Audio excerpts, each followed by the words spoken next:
오늘 우리 마태복음 59번째 시간입니다. 마태복음 14장입니다. 22절부터 마지막 절 36절까지.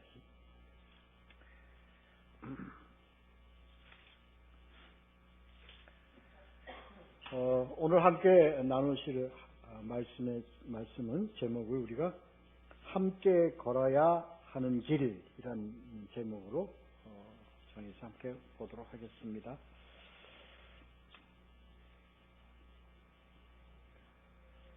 자, 그 전에 우리 지난주 14장 13절부터 21절까지의 말씀 가지고 잠깐 돌아보고 그리고 오늘 말씀 가도록 하겠습니다.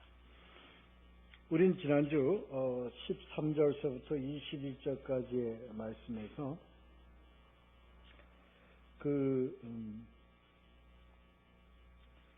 빈들, 하나님은 우리가 그 사역 그리고 하는 모든 일들을 빈들에서 하시게 했다 하는 것을 그 의미를 함께 보았습니다.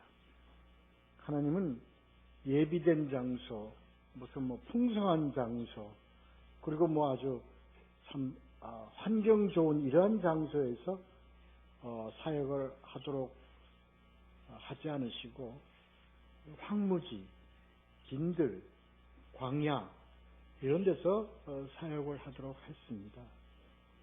그래서 예수님뿐만 아니라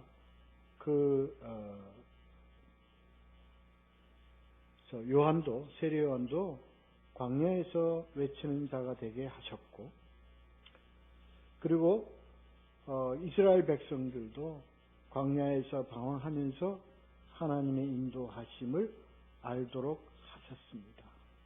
그렇습니다. 그런 의미를 우리가 함께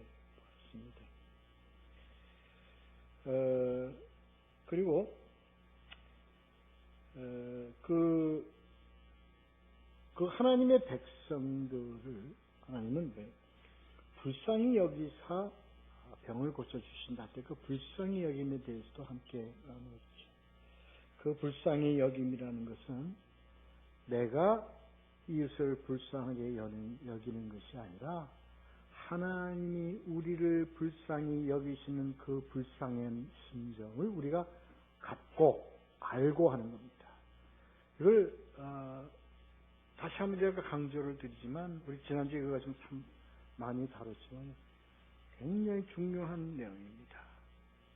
내가 그를 불쌍히 염려를 느끼고 불쌍하게 여기는 것이 아닙니다. 나도 하나님으로부터 불쌍히 여김을 받은 자입니다.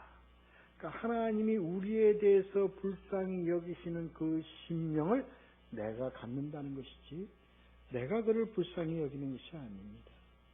이걸 참 잘 좀 알고 해야 되겠습니다. 그래요. 그리고 우리는 이제 하나님의 말씀과 하나님의 사역, 우리가 이렇게 그런 영적인 삶을 살아가는데 충돌하는 지점이 있다. 충돌하는 지점이라는 게 뭐냐? 우리가 육신을 가졌기 때문에 갖는 충돌입니다. 먹어야죠. 입어야죠. 살 거처가 필요하죠. 이런 겁니다. 근데 이것을 우리가 잘 알아야 됩니다. 그러니까 항상 이러한 것이 충돌할 때 하나님은 우리는 이것 따로 저것 따로가 아닙니다.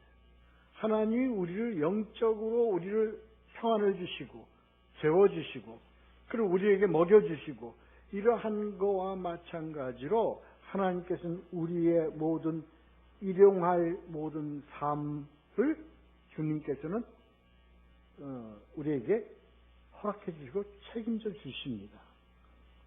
그래서 우리 교회와 우리 성도들은 이러한 하나님의 책임적인 내용을 우리도 갖고 있어야 된다는 거예요. 그래서 우리 교회도 여러분들이 이 세상적인 삶에서 육신적으로 요즘 입어야 되고 먹어야 되고 이렇게 하는 최소한의 일용할 것에 대해서는 여러분, 우리 교회는 우리는 책임을 질 수 있는 자들이 되어야 합니다. 이게요, 구제하고 내용이 다릅니다. 구제가 아닙니다. 하나님이 보호하시면 우리에게 영적인 것으로 우리에게 보호하시기도 하지만 육신적인 것도 하나님은 보호하십니다. 보호하셔야 합니다. 우리를 보호하시기 때문에 우리는 뭐예요? 우리의 뭐까지 우리를 부활시키는 겁니까? 우리의 육신까지도 부활시키는 겁니다. 알아야 됩니다. 그렇습니다. 이것이 우리가 그런 영적인, 그리고 우리가 하나님의 자녀로서 갖는 그 책임을 우리로 알게 하시는 겁니다. 그래서 하나님은 보낼 것 없다. 너희가 주라. 이렇게 있어요. 그 의미를 아셔야 됩니다. 근데 이렇게 너희가 주라 하고 얘기하실 때는 그 뒤에 누가 있기 때문에? 하나님이 계시다는 것이기 때문에 너희가 주라. 그것은 내가 주겠다 하는 거와 얘기가 마찬가지입니다. 그렇습니다. 자, 그래요. 그래서 이제 가지고 있는 아주 우리들의 고백입니다. 하나님, 우리는 이것밖에 없어요. 하나님, 우리는 드릴 게 없습니다. 하나님, 우리는 저들을 보살필래야, 저들을 먹일래야 먹일 수 있는 그게 없습니다. 입도 짧아요. 우리는 지식도 부족해요. 우리는 가진 지식도 부족하고요. 가진 환경도 지금 좋은 게 아닙니다. 이해한 것을 어떻게 저들을 먹일 수 있겠습니까? 예수님, 가져와라. 뭘 가져와요? 너희가 가지고 있는 걸 가져와라. 이렇게 된 겁니다. 그래서 우리가 떡 5덩이와 생선 2마리의 이 빈약한 것을 어떻게 예수님이 가지사. 우리의 빈약한 환경, 우리의 능력 없는 우리들의 환경을 예수님은 붙잡고 계시는 겁니다. 그냥 붙잡고 계시는 게 아니라 하늘을 우러러 축사하십니다. 그렇습니다. 그리고 나누어주라. 우리 보고 나누어주라고 하십니다. 그래서 이런 성찬의 역사가, 우리들이 이 성찬의 역사는요, 우리들이 신앙에서 나타나는 하나님의 인도하심을 의미하는 겁니다. 언제까지? 늘, 항상. 그렇습니다. 그래요. 그래서 우리를 통해서 주시는 하나님의 은혜와 그리고 양식과 이 모든 것은요, 어떻게 주고도 차고 넘친데 어느 만큼, 부족하지 않은 만큼, 지속적으로, 영원히 항상 남아있어요. 그만큼 풍성합니다. 그래서 이것을 통해서 하나님이 원하시는 많은 영혼, 5,000명, 남자만 5,000명이 아니고 여자와 어린아이까지 해서 약 2만 명, 15,000은 2만 명 되는 이런 인원들은 무한한 수의 숫자의 영혼들이 이를 통해서 구원을 받고 영생하는 그러한 의미를 우리는 지난주에 함께 나눴습니다. 이런 오병이어의 이적의 사건 이후에 이제 하나님 또 하나의 큰 사건을 통해서 하나님의 역사를 우리가 한번 같이 생각해 볼까 합니다. 22절부터 24절까지 3절 먼저 읽도록 하겠습니다. 2절부터 24절까지입니다. 24절까지입니다. 읽겠습니다. 시작. 예수께서 즉시 제자들을 개촉하사 자기가 무리를 보내는 동안에 배를 타고 앞서 건너편으로 가게 하시고 무리를 보내신 후에 기도하러 산에 올라가시니라. 그러므로 거기 혼자 계시더니 해가 이미 육지에서 들이나 떠나서 바람이 거스름으로 물결로 말미암아 고난을 당하더라. 평범한 내용 같죠? 아닙니다. 평범한 내용이 아닙니다. 여기서요, 이것이 이제 오병이어의 이적의 사건 이후에 상태가 어떻겠습니까? 어디서 놀라운 이 사건을 경험한 무리들 어떻게 됐겠어요? 한마디로 말해서 뒤집어졌죠. 난리가 났죠. 아니, 난리박구통이 난 겁니다. 흥분, 막 그냥 터픽이 아니라 그냥 아주 난리가 나죠, 난리가. 그렇습니다. 이 난리통을 예수님은 이렇게 정리를 하셨습니다. 그걸 어떻게 하셨어요? 잠재웠습니다. 어떻게 함으로? 떨어져 있으므로 잠재웠습니다. 이 의미를요, 우리는 우리가요, 은혜를 받고, 그 다음에 뭐예요? 하나님의 이적을 체험하고요, 삶 가운데서 하나님이 우리에게 하나님의 역사를 우리로 알게 하신 이후에, 우리 업셋하지 않게 합니다. 우리로 들끓지 않게 합니다. 뭐예요? 하나님 우리에게 항상 뭐예요? 어떻게 하라? 평안하라는 겁니다. 평안하라는 겁니다. 우리는 그렇지가 않아요. 우리는요, 감당을 못해요. 어떻게 할 줄은 모르겠어요. 미쳐 뛰고 날뛰고 싶어요. 그건 우리의 마음이. 하나님은 이걸 어떻게 자제시킵니다. 그런 의미의 내용입니다. 그래서요, 우리의 신앙은 항상 어떻게 해요? 그래서 하나님의 사랑은 뭐가 있다고 그랬어요? 절제가 있다고 그랬습니다. 그래서 이게 우리에겐 필요하다고요. 우리의 신앙은 흥분이 아닙니다. 기쁨과 흥분은 전혀 다릅니다. 이런 내용이. 그래서요, 예수님의 제자들에게 어떻게 하세요? 재촉합니다. 빨리 저 무리들을 돌려보내라.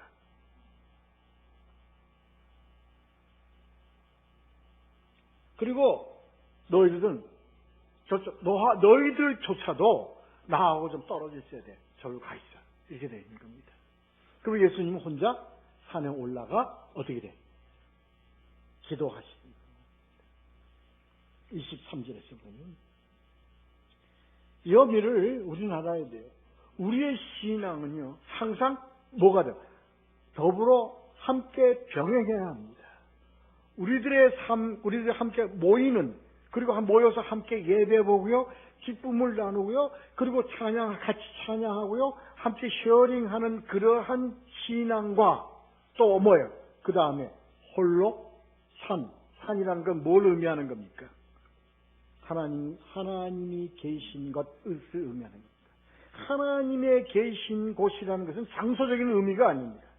하나님과 나와 1대1의 관계에서의 영적인 시간을 가져야 된다. 그건 뭡니까? 내가 하나님과 관계 속에서 영적인 시간을 갖는 게 뭡니까? 기도와 묵상입니다. 두 가지.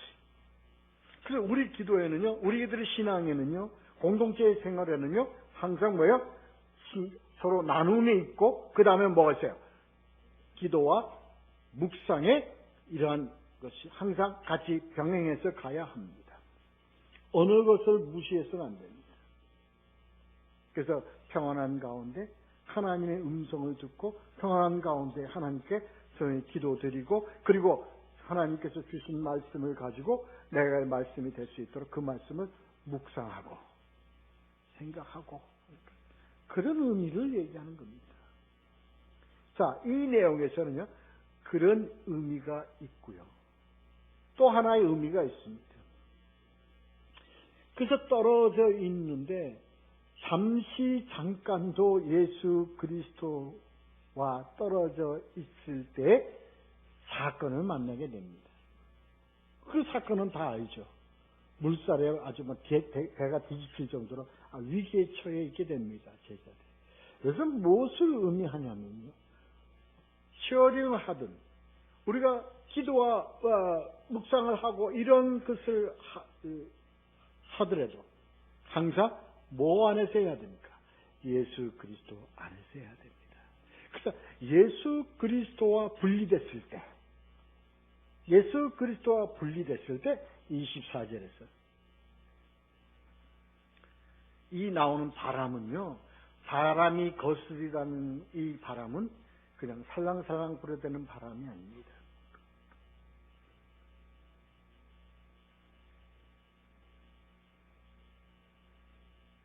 이곳에 그 지형적으로 산 사이에 이런 협곡을 통해서 몰아치는 그런 돌풍, 이걸 의미하는 겁니다.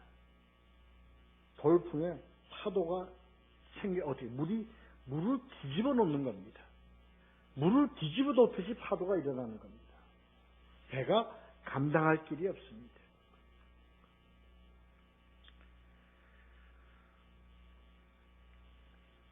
이 바람을, 이러한 돌풍 같은 바람을 성경 문학적으로 이런 나타나는 상징적 의미가 있다고 합니다. 그게 뭐예요? 인생의 그 풍파를 의미한다. 그 다음에 하나님의 심판을 의미한다. 바람은. 그리고 또 하나는 재난을 의미한다. 이렇게 상징적 의미를 가지고 있다고 합니다. 그렇습니다. 그러니까 이것을 앞뒤로 봤을 때 예수 그리스도와 좀 떨어져 있을 때에 우리에게 부닥치는 것은 이러한 인생의 풍파, 세상의 파도, 그리고 이러한 어떤 풍류의 바람, 거기에 허우적거리게 된다는 것을 의미한다.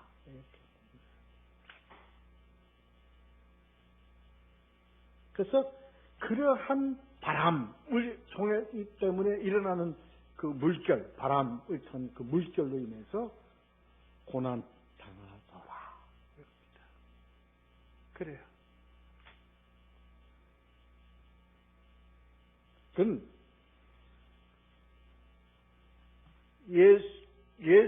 은혜의 삶을 살아가는 우리에게 있어서도 피할 수 없는 그런 고난입니다. 누구에게나 있습니다. 있을 수밖에 없습니다. 그렇습니다. 이게 다음에 나오는 그 내용에서 이러한 고난을 어떻게 딜하시는가, 어떻게 하나님이 처리하시는가 하는 것을 나타내는 그러한 내용입니다.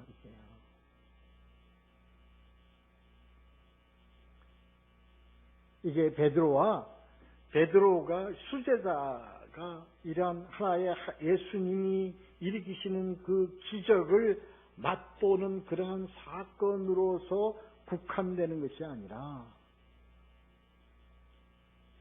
이러한 하나님이 우리가 받을 수밖에 없는 인생의 환난 풍파를 우리와 하나님과의 관계에서 어떻게 예수님이 처리하시는가, 다루시는가 하는 것을 나타내는 내용이라는 것을 우리가 잘 알아야 해요. 그렇습니다.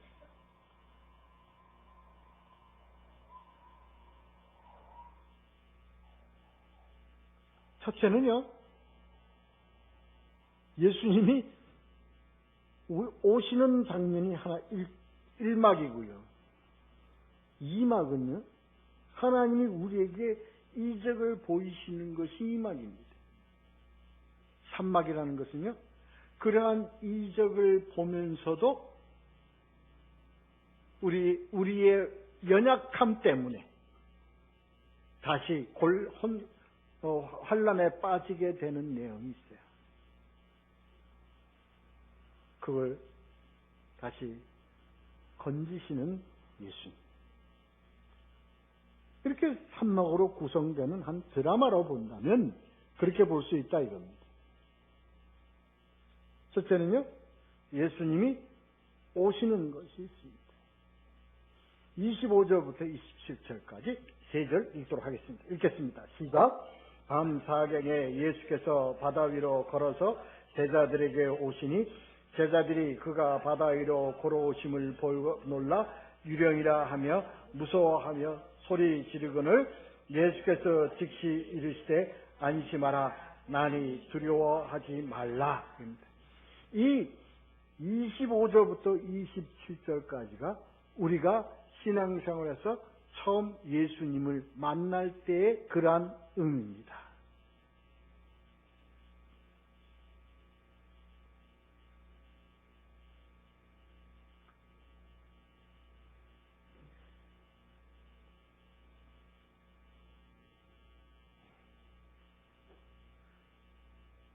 새벽입니다. 새벽에 예수님이 오십니다. 새벽이라면 아직 온전하게 맑은 때는 아니겠죠. 어떻게 오세요? 이적으로 오십니다. 어떻게? 물 위를 걸어서 오십니다. 이게 하나님이 우리에게 보이시는 그겁니다. 보이시는 하나님. 어떤 하나님은 초능력의 하나님이세요. 곧 이 세상을 통치하는 하나님이세요. 물 위라는 것은요, 우리를 인도하신 하나님의 존재를 우리에게 나타내시는 겁니다.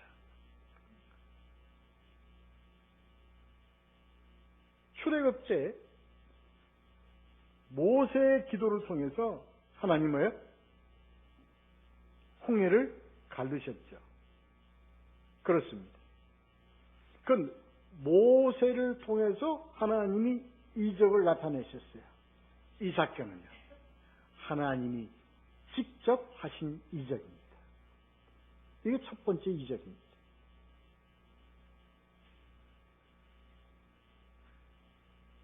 하나님은 우리에게 오실 때 뭘로 오세요?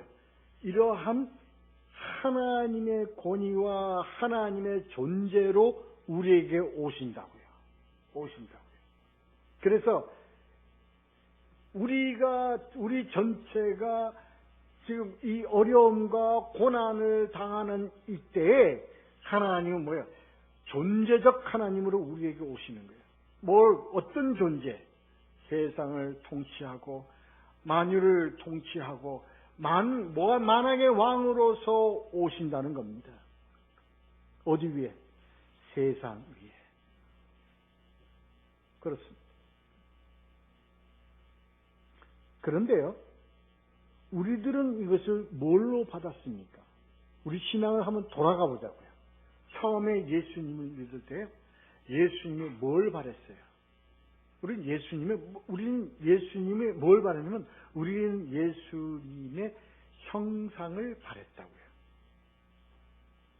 그래서 우리는 뭐예요? 예수님을 보고 싶어 했어요. 예수님을 만져보고 싶어 했어요. 예수님의 존재를 알려고 했어요.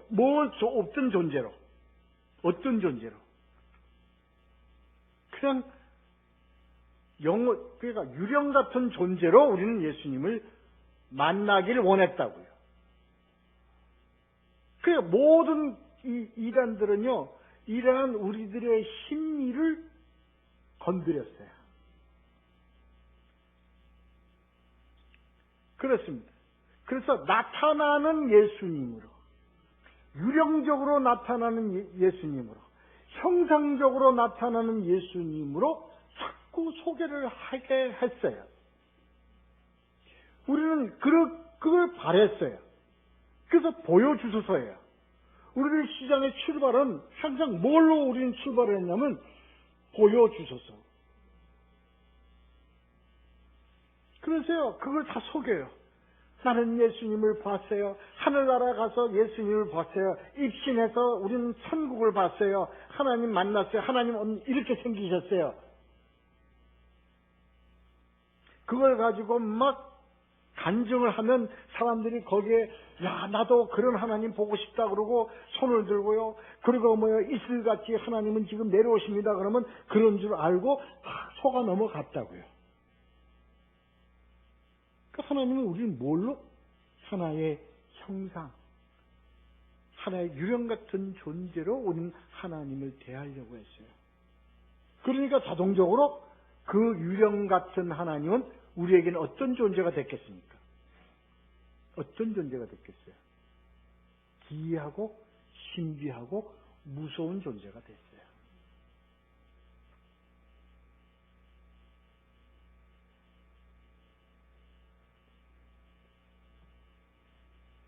그렇습니다.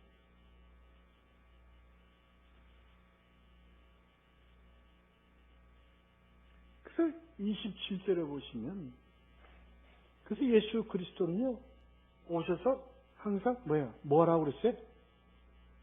평안하다. 평안하다. 평안하뇨? 이 얘기는 무엇입니까? 내가 뭘 주는 자야? 평안을 주는 거야. 평강을 주시는 자야. 하나님은 유령이 아니야. 실체야. 에고 에이미. 나는 스스로 있는 자야. I am that I am. I am who I am. 그 얘기는요. 나는 유령이 아니고 실체다. 이 실체의 의미를 참 알아야 됩니다. 하나님은 영적인 존재예요. 영적인 존재이면서 실체예요.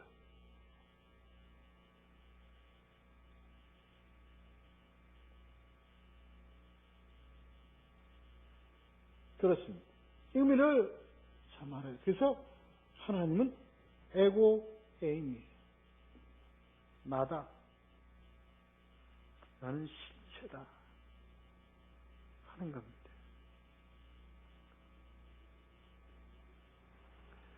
실체의 의미를, 여기서 지금 실체의 의미를 나타내는 겁니다. 그러니까 베드로가 뭐라고 그래요? 당신이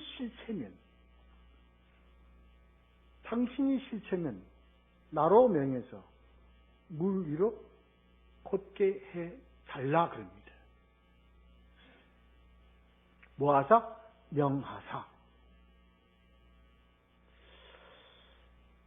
이 의미, 그러니까 그냥 이렇게 얘기하면 돼요. 베드로가 하나님, 당신이 실체면, 에고 에이미면 내 손을 붙잡아 이렇게 해서 걷게 해주세요. 이렇게 얘기하는 게 맞잖아요. 근데 뭐라고 그래요? 명하사라고 되어 있습니다.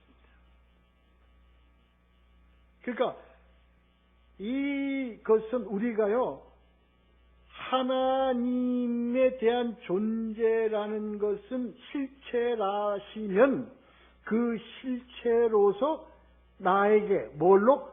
말씀으로 명하여서 나를 걷게 하소서 하는 얘기입니다.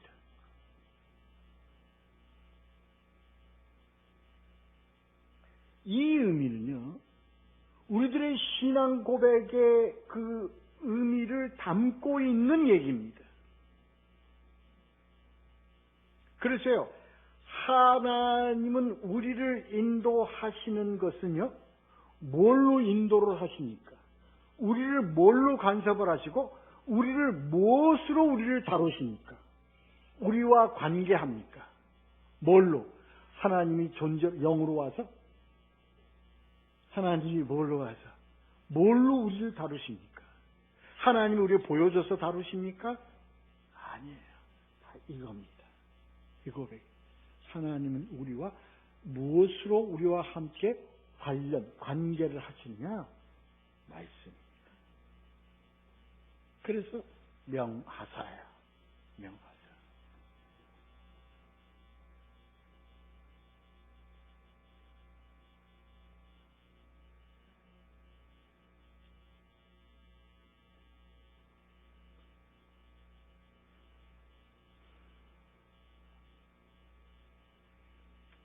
그래.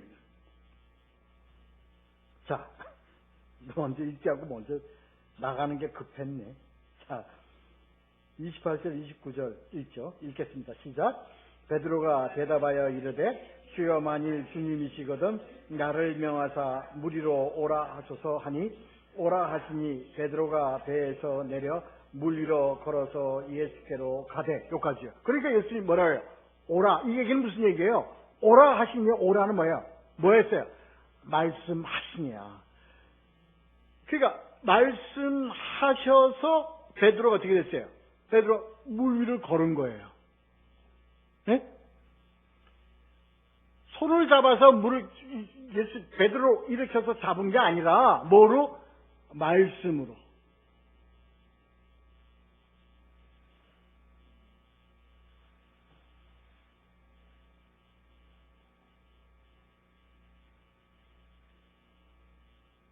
그래서 물 위를 걸어서 예수께로 가는 거예요.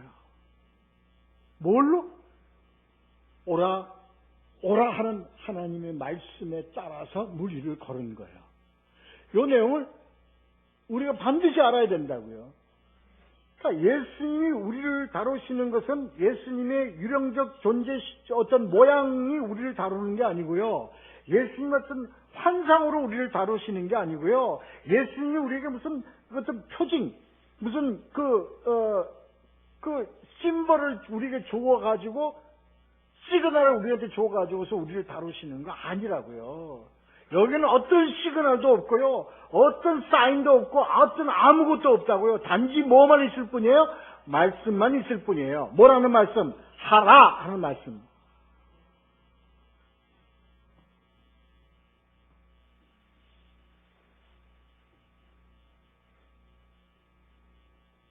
그렇게 해서 가는 거예요. 그렇게 해서 가는 거예요. 딴 게 뭐가 있습니까? 이거 오늘 이 사건에 대한 내용은요, 여기에 포인트가 있는 거예요. 무리를 건넌 거에 포인트 있는 거 아니에요.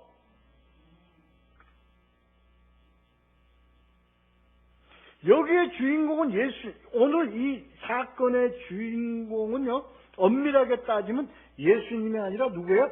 베드로예요. 베드로는 누구예요? 베드로는 뭐예요? 베드로는 우리예요. 제자인 우리예요. 또 누가 주인공이에요? 여기서는 우리가 주인공이라고요. 우리가 주인공이기 때문에 우리는 예수 없지 우리가 이 세상에서 살 때 어떻게 돼요? 그냥 어려움에 바람을 맞게 돼 있어요. 파도가 뒤집혀요. 어떻게 될지 몰라요. 우리가 아무리 돛을 흔들고 노를 저어도 우리가 이 배를 가게 할 수도 없는 상황에 처해버린다고요. 응? 하나님 없는 세상, 예수 없는 세상은 이렇게 될 수밖에 없다는 걸 나타내는 겁니다. 그런데 우리는 자꾸 우리에게 오시는 예수님을 우리는 뭘로 봐요? 자꾸 뭔가 유령으로 보는 거예요. 뭔가 그냥 구름 타고 그냥 흰 가운 입고 구름 타고 흰 머리를 휘두르면서 쫙 우리에게 다가오는 그분이 오면 뭐가 될 것 같은 그런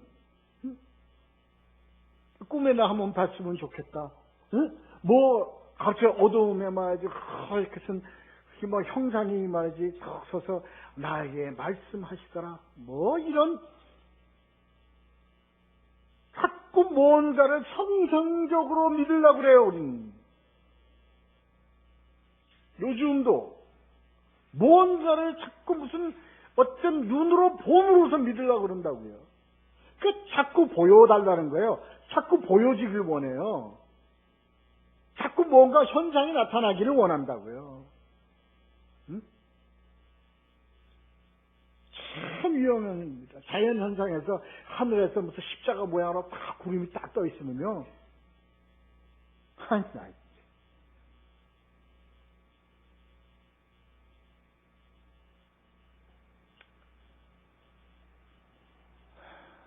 그래서 그게 다 이단입니다. 그래서 무지개가 이단이라는 겁니다. 뉴에이지가 그래서 그 무지개를 이용했고 하나님의 세계를 표현한다고 그러는 거예요. 하나님의 세계는 형상으로 우리에게 나타나는 것 절대 아닙니다. 굉장히 위험합니다. 굉장히 위험합니다. 근데 이게요, 이 형상이 항상 뭐예요? 형상이 항상 뭘 이겨요? 항상 형상이 뭘 이기냐면 항상 말씀을 이겨요. 네? 왜? 인간의 약한 부분을 건드리는 것은 역시 뭐가 효과가 커요? 형상의 효과가 크기 때문에 그렇습니다. 그래서 모든 제도와 모든 것을 형상으로 나타낸 것이 뭡니까? 캐톨릭이에요. 캐톨릭뿐만 아닙니다. 오늘날 우리 이 개신교도 형상으로 다루려는 것이 굉장히 많습니다.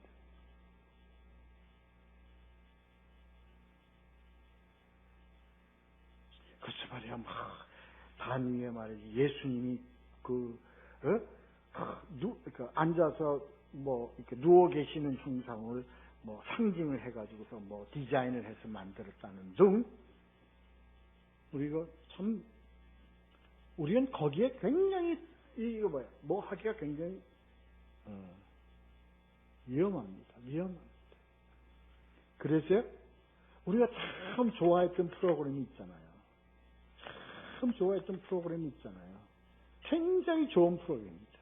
굉장히 좋은 프로그램이지만 굉장히 큰 위험성을 가지고 있는 것이 그게 뭐예요?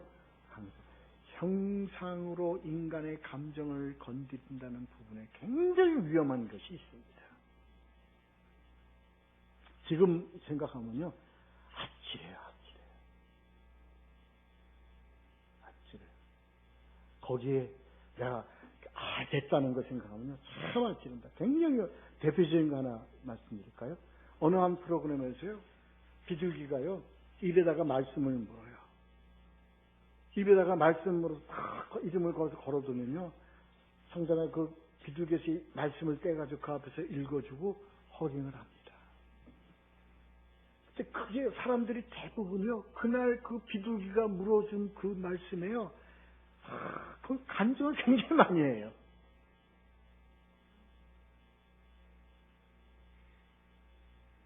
베리베리 데인저러스. 하나님이 이 말씀을 내가 특별히 나한테 하나님이 오늘 이 말씀을 나에게 주셨다. 굉장히 위험한 겁니다. 하나님은요, 우리에게 주신 말씀은요, 성경 66권의 말씀을 다 주신 거지. 그 중에서 한 구절 딱 뽑아서 너에게 오늘 준 말, 이 말씀 절대 아닙니다.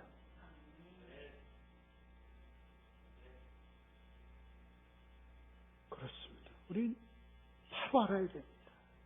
그 한 말씀에서 우리에게 한 말씀에 하나님이 우리와 다루는 거 아닙니다. 하나님 성경 66권의 말씀으로 우리와 함께 다루어 가신다고요.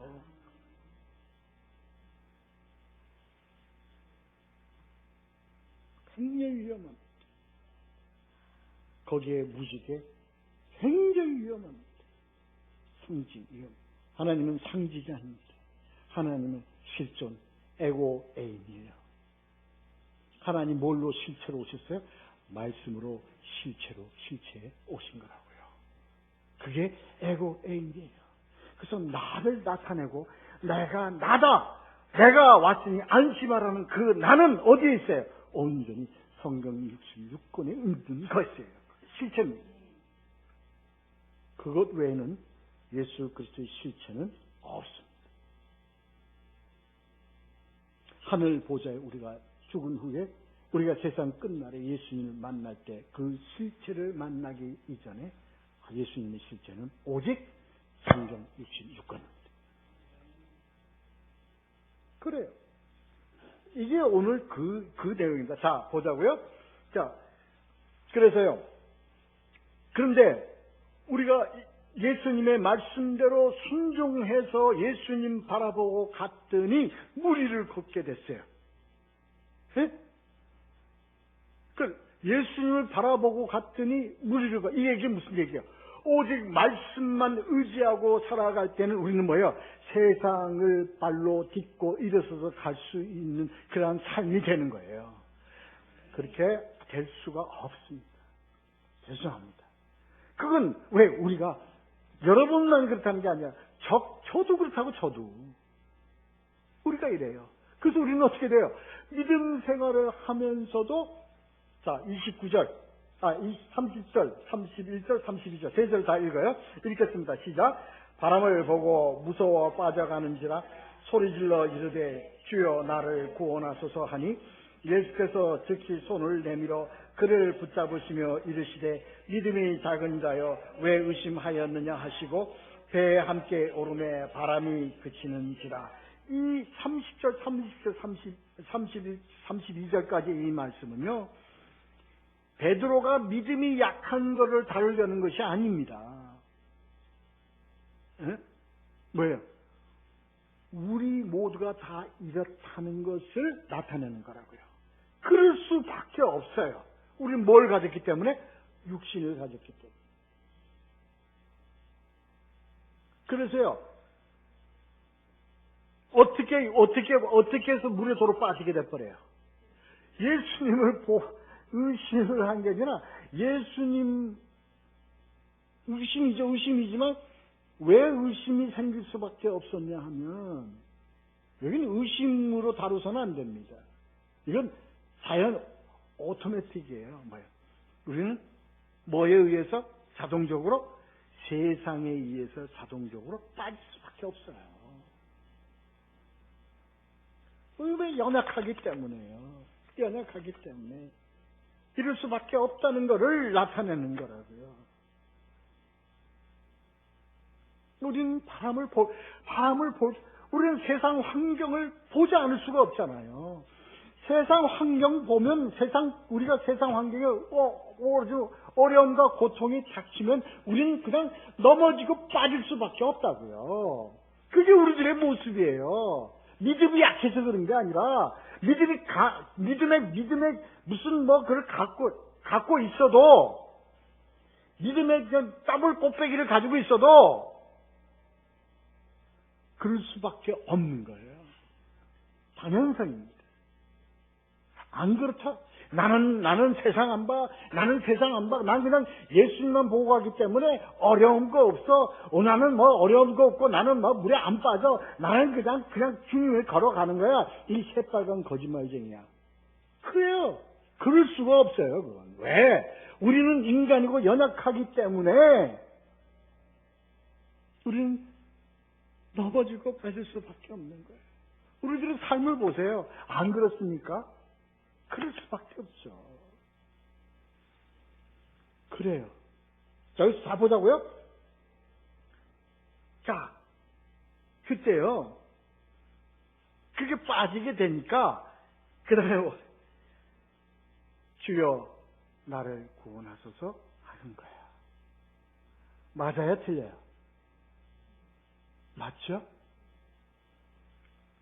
여기서 갈리는 겁니다. 여기서 하나님 믿어봤자 아무짝에 소용없다고 생각하는 자가 있을 것이고, 아버지 내가 왜 요 모양 요 꼴이 돼야 합니까? 주여 나를 구해 주소서 하고 매달리는 자가 있을 것이고, 너에게는 바로 우리가 제자가 될 수 있는 것은요, 바로 뒤에 우리는 다시 물에 빠졌을 때 주님께 구하는 자이기 때문에 그렇다는 거예요.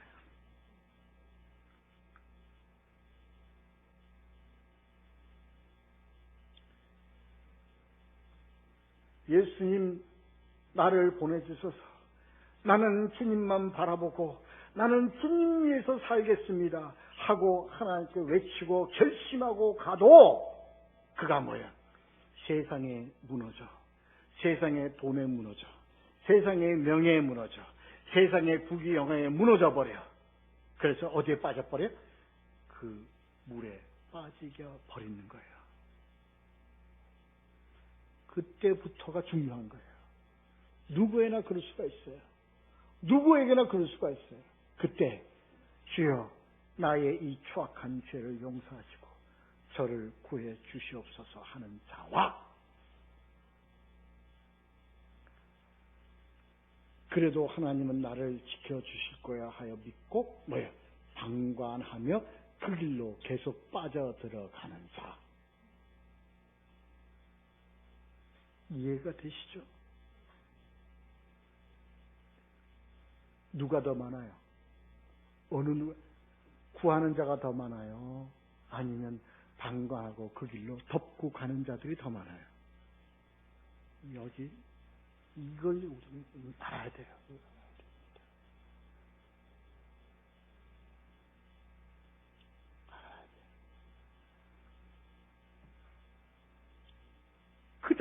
그랬을 때요, 주여 나를 구원하셔서 할 때요, 이 내용을 정말 알고 깨달았으면 좋겠어요.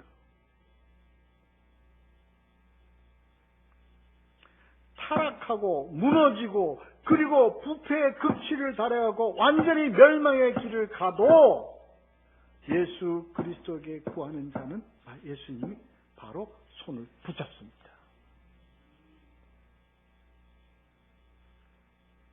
잡아주시게 되어 있어요.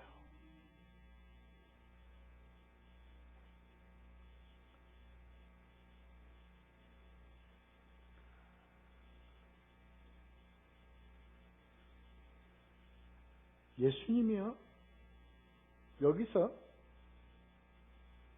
작은 자야, 왜 의심을 하였냐고 할 때 그 왜는요, 왜라는 질문에는 두 가지가 있습니다. 첫째는요, 무엇 때문에라는 그런 질문이 있고요, 내용이 있고요. 그 다음에 무엇을 위하여라는 내용의 질문이 있습니다.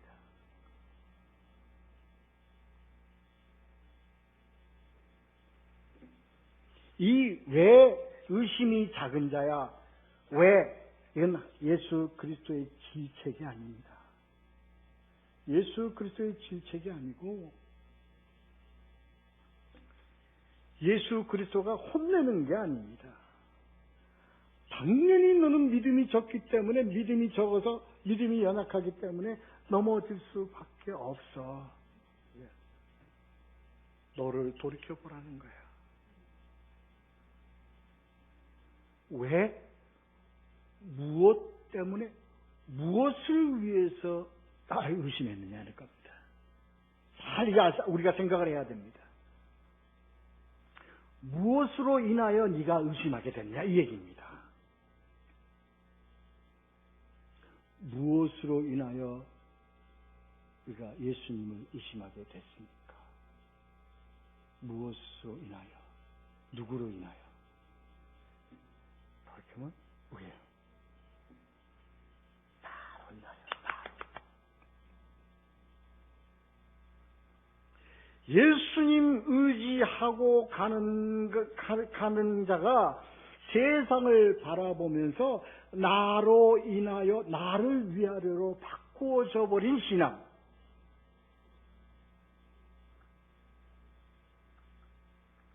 참 중요한 내용입니다. 이것은 뭐예요?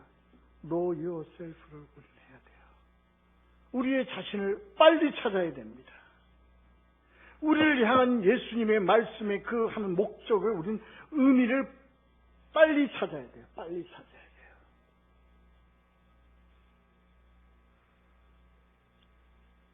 그랬을 때 우리는 여기서 이 무슨 목적으로, 무엇을 위하여의 의미로 원어가 쓰여져 있는 거예요.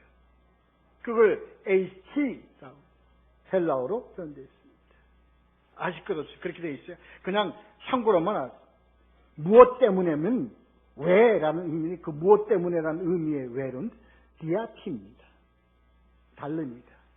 원문에 HT로 나타나 있습니다. 그래서 이것은 뭐래요? 무엇으로 인하여, 무슨 목적으로 네가 그 믿음이 적어졌느냐, 이 얘기입니다. 물질 때문이냐? 네 욕망 때문이냐? 세상의 유혹 때문이냐?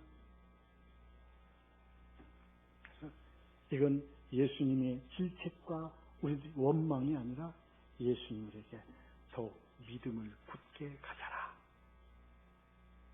빨리 너 자신을 찾아라 하는 권면의 말씀입니다. 위로의 말씀입니다.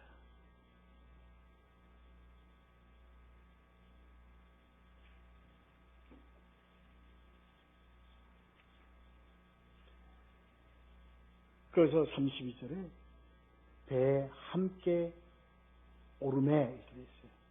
누구와 함께 오르매? 예수 그리스도와 함께 오르매. 바로 바람이 그치는지라. 여러분, 이 바람이 그치는지라의 이 바람은요, 바람이 일시에 조용해졌다는 게 아니라고 저는 생각합니다. 아닙니다. 이 바람은요, 부는 바람이 우리가 어떻게 본 겁니까? 바로 그친 바람으로 본 겁니다. 저는 그렇게 생각합니다. 풍파가요, 세상이 어려움이요, 예수님이 내와 이 어려움은 그대로 어려움이 있어요. 파도는 그냥 치고 있다고요. 근데 예수님이 우리와 함께 있으니 우리는 바람을 바라보고 세상 풍파를 바라보는 우리는 그것이 뭐로 보는 거예요? 잔잔한 바람으로 보는 거예요. 이 의미를 아시겠어요?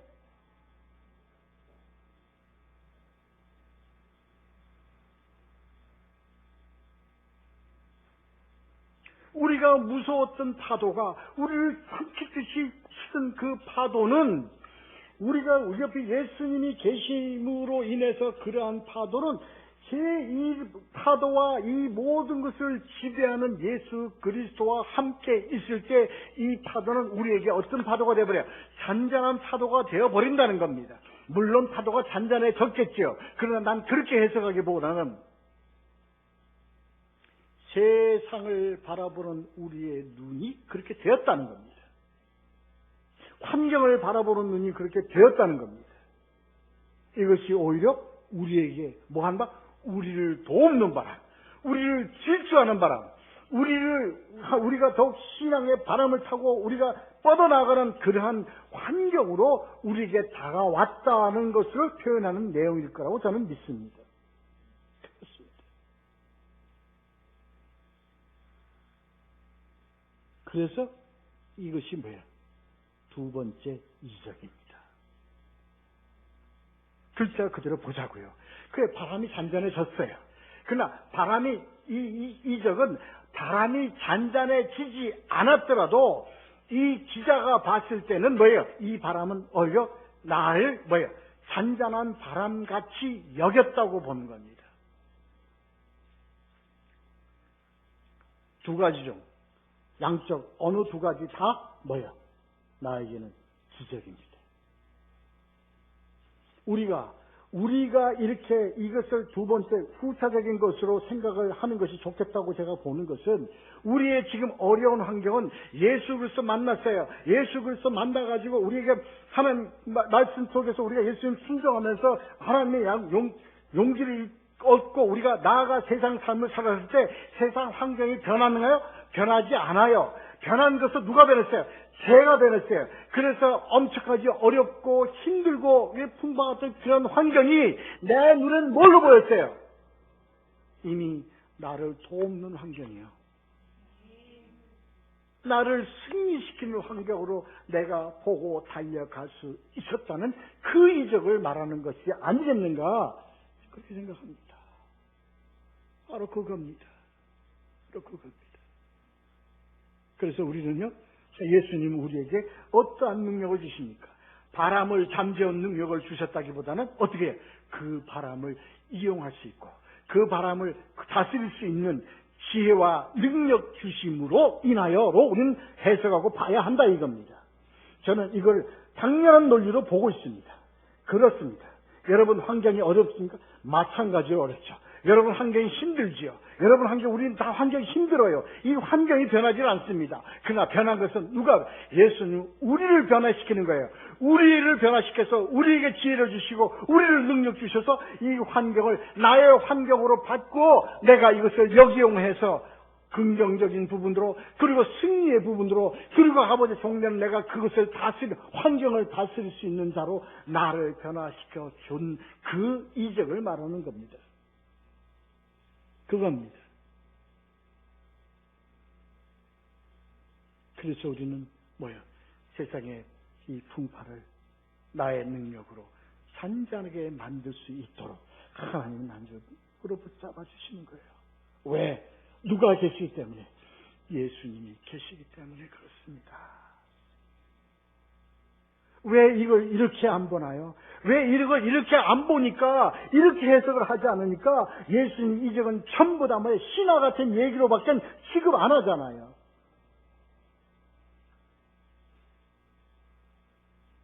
아니에요. 분명히 보세요. 우리는요, 말씀 순종하고 살아갈 때요, 분명히 보세요. 예수님 우리에게 능력 주시고 우리에게 지혜를 주셔서 이 세상의 환경을 다스릴 수 있는 권세와 능력을 반드시 주신다는 것, 우리의 삶 가운데 분명히 경험하고 가실 것을 믿으시기 바랍니다.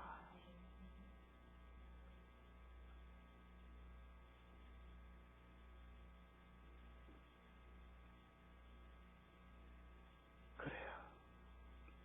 자, 우리 33절 읽을게요. 읽겠습니다. 시작. 배에 있는 사람들이 예수께 절하며 이르되 진실로 하나님의 아들이로소이다 하더라. 이게 우리들이 신앙이에요. 이게 우리 복받는 신앙의 삶이에요. 그래서 우리는 뭐예요? 하나님 우리에게 능력 주시고요, 하나님 우리를 갖다 붙잡아 휘감아 주셔서 세상을 다스릴 수 있게 하고요, 세상을 지배할 수 있게 하고요, 세상 가운데 승리할 수 있도록 우리를 인도하십니다. 그분이 누구세요? 하나님의 아들이로소이다. 주 예수 그리스도 고백하면서 사는 것이 우리들의 신앙이라니까.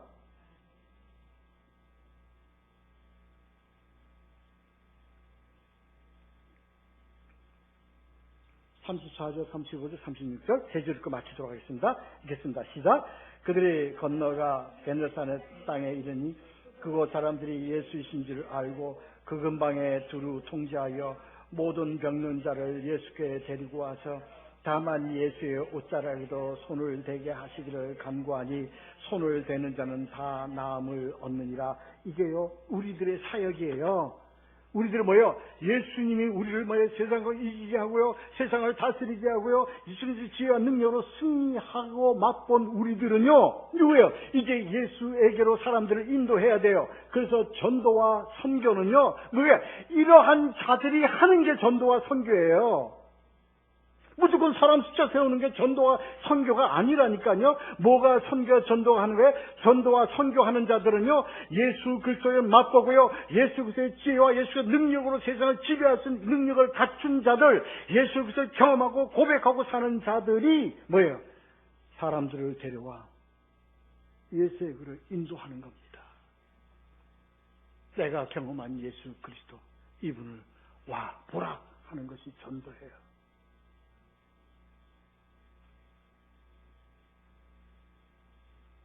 전도는 끌어다 놓는 게 전도가 아닙니다.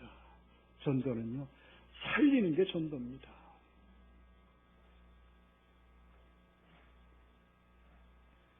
그래하고요, 어떻게 해요? 어떤 예수 그리스도예요. 이게 의미를 잘 알아야 됩니다. 예수의 옷자락에라도 손을 대게 하시기를. 이 얘기는 무슨 얘기입니까? 한번 우리 교회 다뤘죠?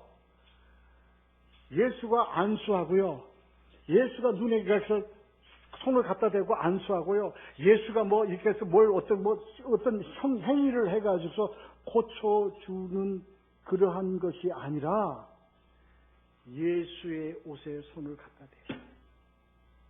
예수의 옷자락에 손을 갖다 댔다는 게 무슨 의미입니까? 에?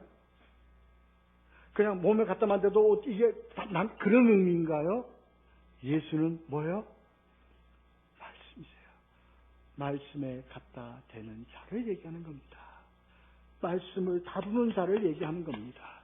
이걸 왜 똑바로 해석을 안 하느냐고.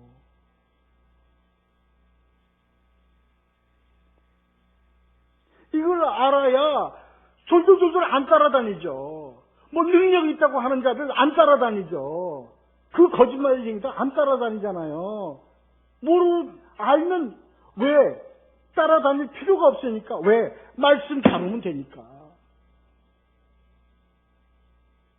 말씀을 듣고 말씀을 다루고 말씀을 묵상하고 그 말씀에서 깨달아서 그 말씀을 내가 소유하게 되면 뭐예요? 낫는 거예요. 누가 하시기 때문에? 실제이신 예수 그리스도가 하시기 때문에. 아닙니까? 아닙니까? 답답하잖아요. 바로 알자고요. 우리는 바로 알고 그 예수 그리스도를 전해야 되는 거예요. 그 예수 그리스도 전해야 되는 거예요. 그래서 뭐요? 뭐를 다루어서 저들에게 전해야 돼요? 말씀을 다루어서 전해야 돼요. 그래서 말씀을 다루어서 말씀으로 인해서 뭐요? 예수 그리스도의 이적과 능력과 지혜를 소유할 수 있도록 구원받을 수 있도록 그들을 살리는 것이 전도와 선교의 사명입니다. 그러니까 모르는 자들이 할 수 있습니까? 모르는 자들이 절대로 할 수 없어요.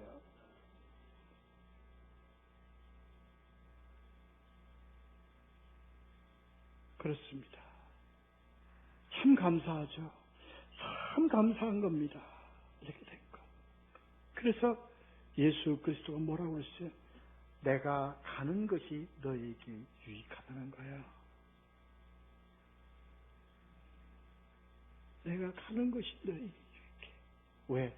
너희가 말씀을 다루어서 모든 것을 성령의 인도하심으로 너희가 말씀을 다루어 모든 것을 다 해결함 받을 수 있고 끝장 볼 수 있으니 얼마나 감사합니까? 참 예수 그리스도와 함께 우린 연약해서 물에 빠져 살아갈 수밖에 없어요. 그런데 그 다음에 뭐예요? 그렇기 때문에 우리는 구하는 거 아닙니까? 그렇기 때문에 설교하면서 예수 그리스도 매어 달리고 예수 그리스도를 도와주셔서 나를 구해주셔서 하고 구하는 거 아닙니까? 하나님은 그걸 원하시는 거예요. 그런 우리들이 신앙의 자세를 원하시는 거예요.